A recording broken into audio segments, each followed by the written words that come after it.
పల్నాడు జిల్లా రామాపురంలోని మత్స్యకార కాలనీ మొత్తం నీట మునిగింది. నాగార్జున సాగర్ మూసీ నది నుంచి వస్తున్న వరద ఉధృతి కారణంగా రామాపురం మత్స్యకార కాలనీ జలమయంగా మారింది. దీంతో వెంటనే అప్రమత్తమైన రెవెన్యూ అధికారులు స్థానిక ప్రజలను పునరావాస కేంద్రాలకు తరలించారు.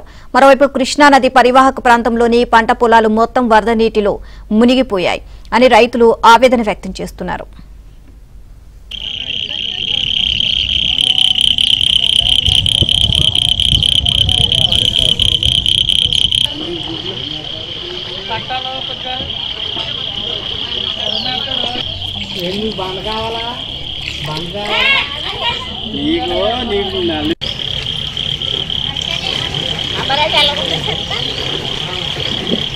రామాపురం మత్స్యకార కాలనీ జలమయంగా మారింది. దీంతో వెంటనే అప్రమత్తమైన రెవెన్యూ అధికారులు స్థానిక ప్రజలను పునరావాస కేంద్రాలకు తరలించారు. మరోవైపు కృష్ణానది పరివాహక ప్రాంతంలోని పంట పొలాలు మొత్తం వరద నీటిలో మునిగిపోయాయి అని రైతులు ఆవేదన వ్యక్తం చేస్తున్నారు.